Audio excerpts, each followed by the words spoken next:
Hey guys, today we are diving fork first into the lavish, bizarre, and occasionally revolting world of medieval dining, specifically, what it is like to eat like a lord for a day in the Middle Ages.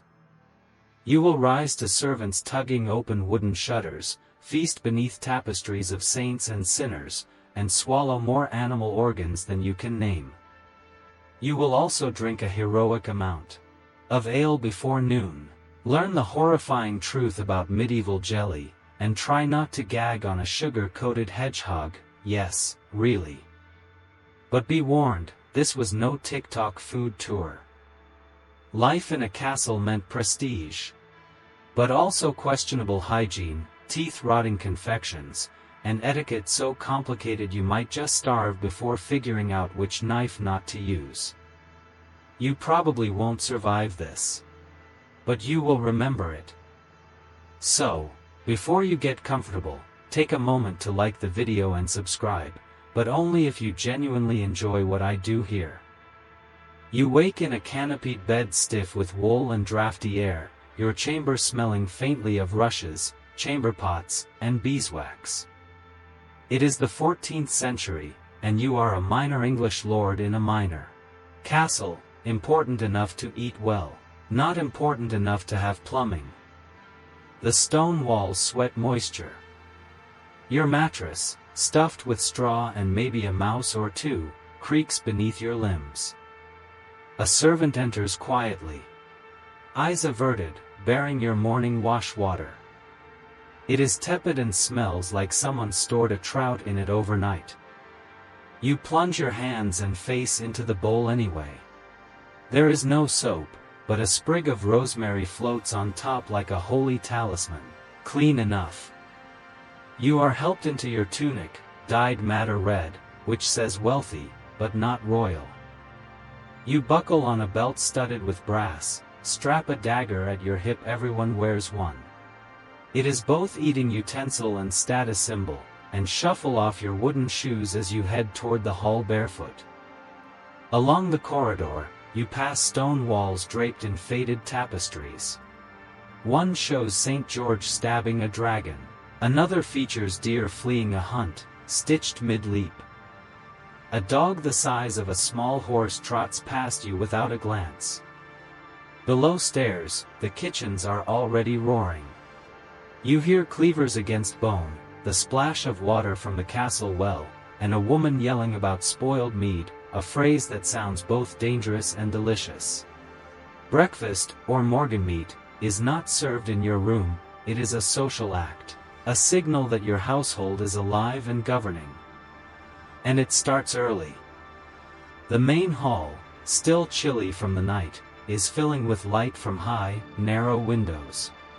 Your steward Bose offers a cup of watered wine, or maybe ale, depending on the kitchen's mood. It is barely sunrise and you are already buzzed.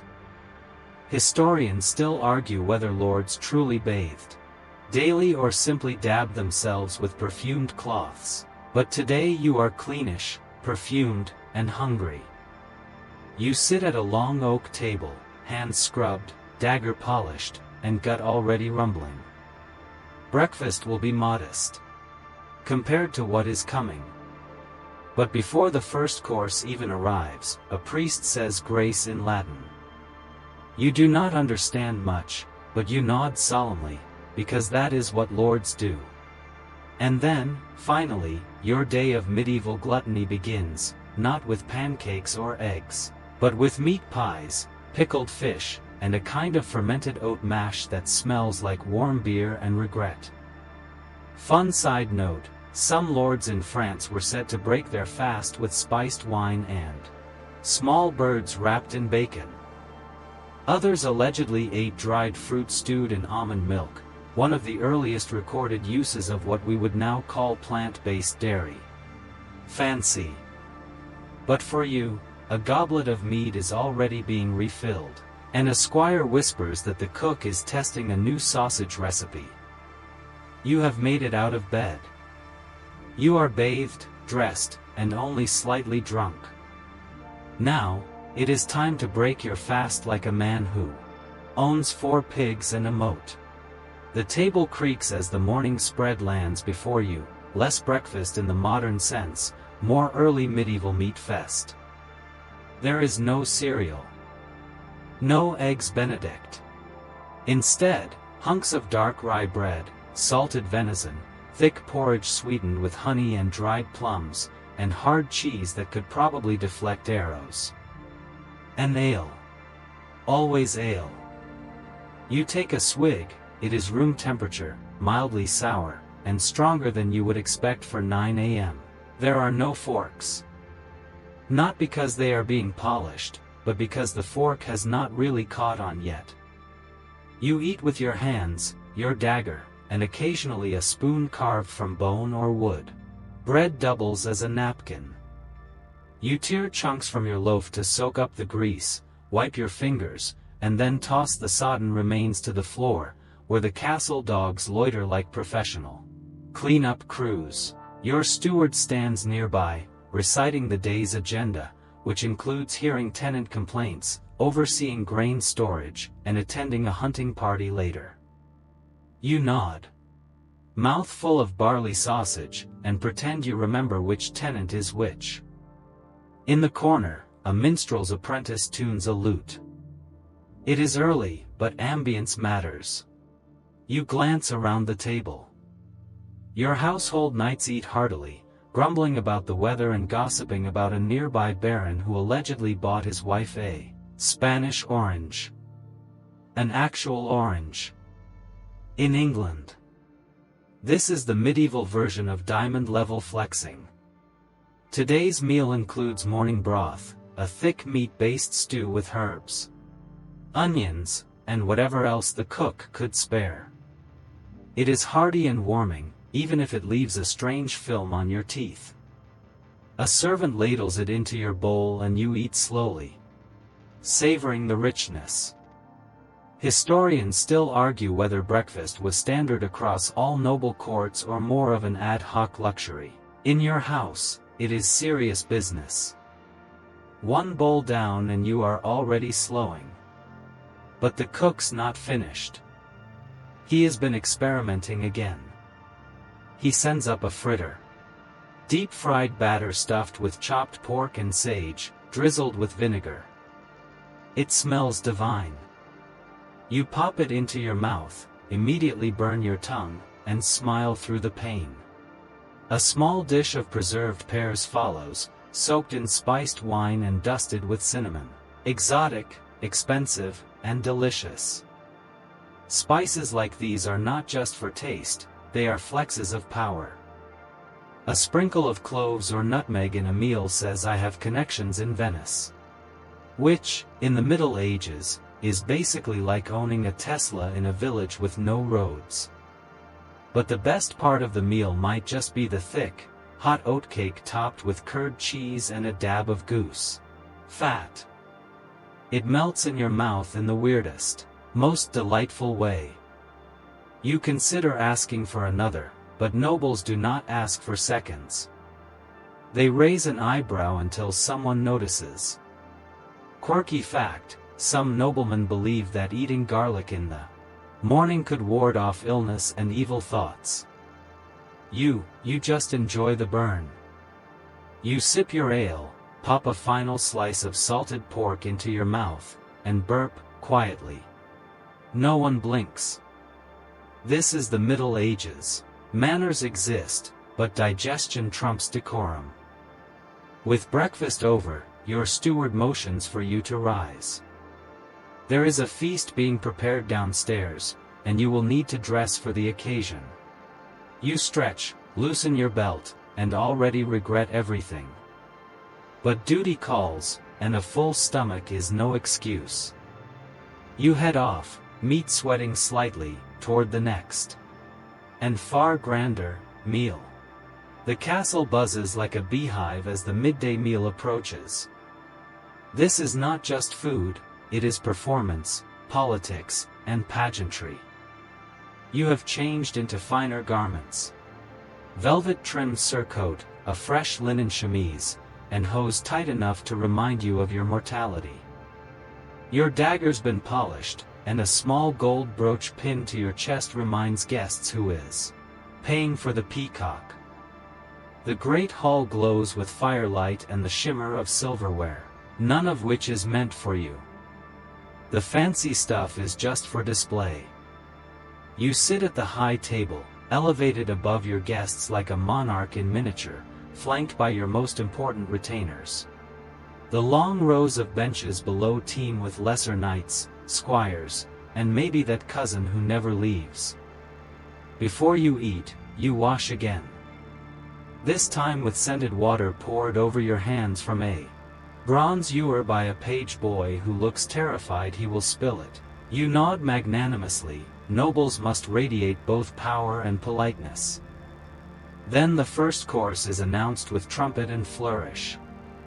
Enter the meat parade. A crusted venison pie the size of your head is sliced open before you, steam rising like a medieval fog machine. Beside it, roast goose stuffed with apples, cinnamon, and sage. And, because it is a special day, a carefully posed peacock, feathers reattached after roasting, its glazed skin shimmering like lacquered wood. It is less about taste and more about saying, look what I can afford to kill for fun. You carve with a practiced hand. Nobles eat cleanly, at least, you are supposed to. No gnawing bones or sauce-dripping chins. A servant stands by to slice the tougher bits and refill your goblet. You opt for hippocras, a spiced wine made with honey, pepper, and enough cinnamon to bankrupt a monastery. It is smooth, strong, and utterly medieval. Historians still debate whether nobles ate multiple massive meals each day or saved the real gluttony for feast days. Today, it is a Tuesday, but you have decided to pretend it is a saint's feast because your cook finally got his hands on saffron. Priorities. The room fills with music. A lute strums lazily while a high-pitched reed instrument pierces the air like an anxious duck. You nod appreciatively, if only to avoid acknowledging the dish just placed before you, a jelly molded into the shape of a castle, dyed pink with beetroot and quivering with moral uncertainty. Gelatin in the Middle Ages was made from boiling calves' feet. You try a bite. It tastes ambitious. Between courses, servants bring trenchers, thick slabs of stale bread used as plates. These absorb grease and sauce, and by the end, they are soaked enough to feed to the poor or dogs. You do not eat your trencher. You are not that hungry. But you do scoop some almond milk custard onto a spoon and marvel at how sweet and nutty it tastes. For a world with no sugarcane plantations, they have done impressive things with honey and hard labor. A fringe tidbit, in some royal courts, entire plays or animal fights were staged between courses. Today, a traveling juggler juggles 3 apples and a knife while reciting the sins of King Herod. Entertainment with a side of moral education. As the final course is announced, boar's head with mustard and rosemary, you lean back, bloated and buzzed. The feast is not over, but your body disagrees. The light from the stained glass windows casts a kaleidoscope over your trencher. You begin to suspect the afternoon snack will be less meal and more survival. Still, you sip your wine and remind yourself, a true medieval lord never shows weakness. Except, of course, when trying to digest peacock. You stagger out of the great hall, full enough to hear your heartbeat in your stomach. Afternoon has settled over the castle like a thick wool blanket. The fire dies down. The minstrels pack away their flutes. You, meanwhile, are focused on not bursting. But your role is not over. Lords do not just feast, they graze. And so begins the strange in-between stretch of the day, where snacks appear in odd corners and from even odder materials. Your physician, always hovering nearby, offers a small box of candied fennel seeds. Good for digestion, he says, a touch too eagerly. You pop one in your mouth, sweet, sharp, and vaguely medicinal. Then comes a thin sliver of pine resin chewed like gum. Supposedly it freshens your breath.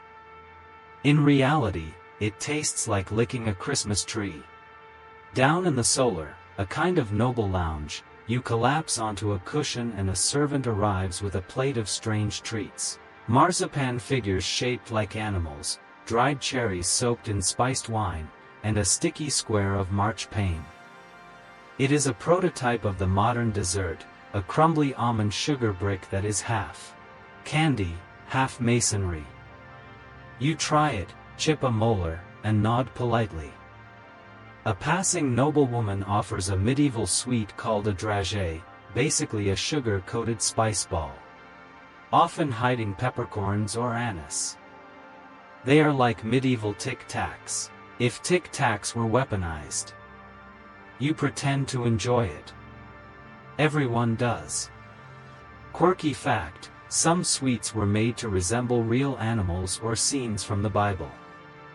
The cook once presented a recreation of the Garden of Eden made entirely from sugared ginger and spun honey. The snake had raisins for eyes. You still think about that snake sometimes. As the sun dips, your stomach sags. But the kitchen has not stopped. You catch a whiff of something frying, possibly fritters again, or maybe cheese curds. In the courtyard, squires gather around a spit where chestnuts roast in a pan. A boy offers you one. It is hot and oddly metallic, but better than pine resin. And now for the most divisive snack of the day, a medieval marshmallow. It is made from marshmallow root, yes. The plant, honey, and egg white, beaten to a frothy mess and set in a cool room to stiffen.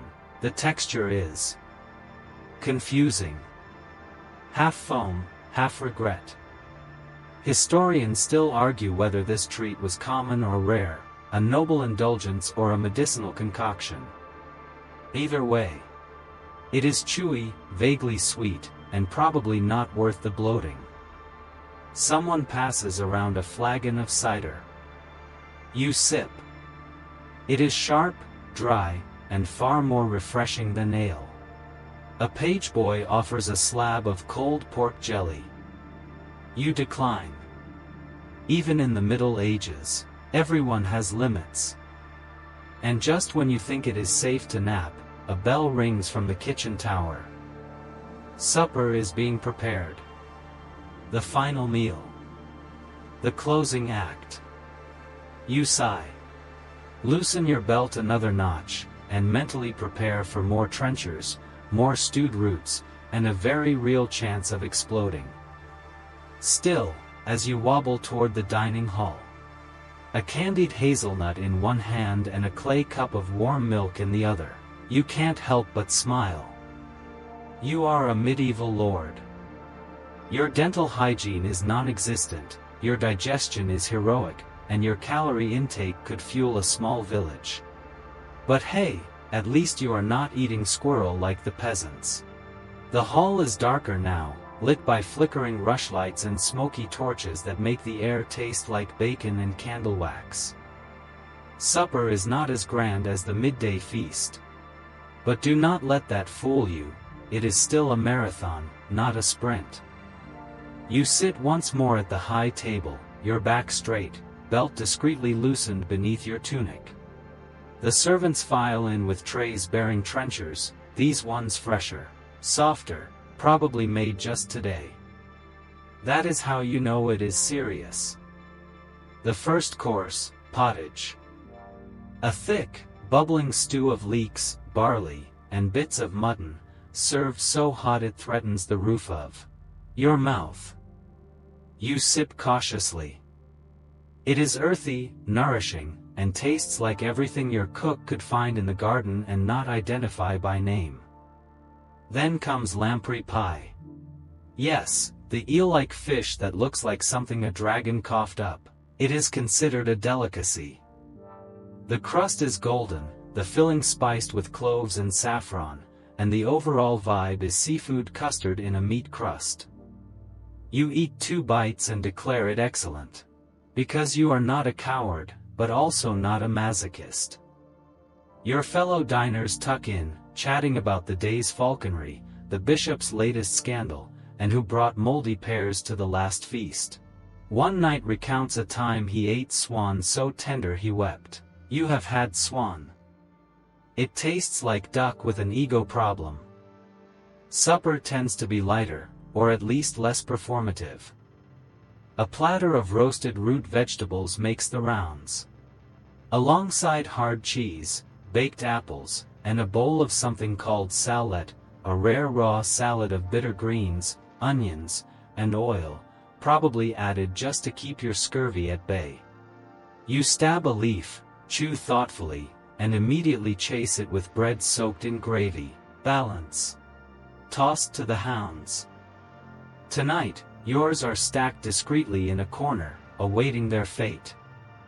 A reminder that even leftovers are political. A servant offers more wine. You decline, then accept. Your head is light, your stomach full, your fingers sticky with almond paste from dessert. The final sweet is served, a custard tart with rosewater, sugar, and ground almonds. It is soft, fragrant, and tastes oddly like someone tried to bake perfume. But it is delicious. In a medieval sort of way. And then, the final gesture, a bowl of warm, spiced milk. You sip slowly, eyes half closed. The hall hums around you. You feel it, the strange blend of opulence and grit, luxury and survival. To eat like a medieval lord is not just indulgence, it is ceremony. It is labor. It is pretending your lamprey pie did not just look at you on the way in. You rise, slightly unsteady, and bow your head as the evening prayer is muttered. A fire pops in the hearth. Outside, the stars scatter across the inky sky. You are full, exhausted, and vaguely concerned about the intestinal consequences of everything you have just consumed. Still, you have done it. You have feasted, snacked, and supped your way through an authentic day of noble dining in the medieval world. And if your stomach survives the night, you might even do it again tomorrow. The fire crackles low. The rushlights gutter in the breeze from the arrow slits. You walk the stone corridor back to your chamber, each step slower than the last.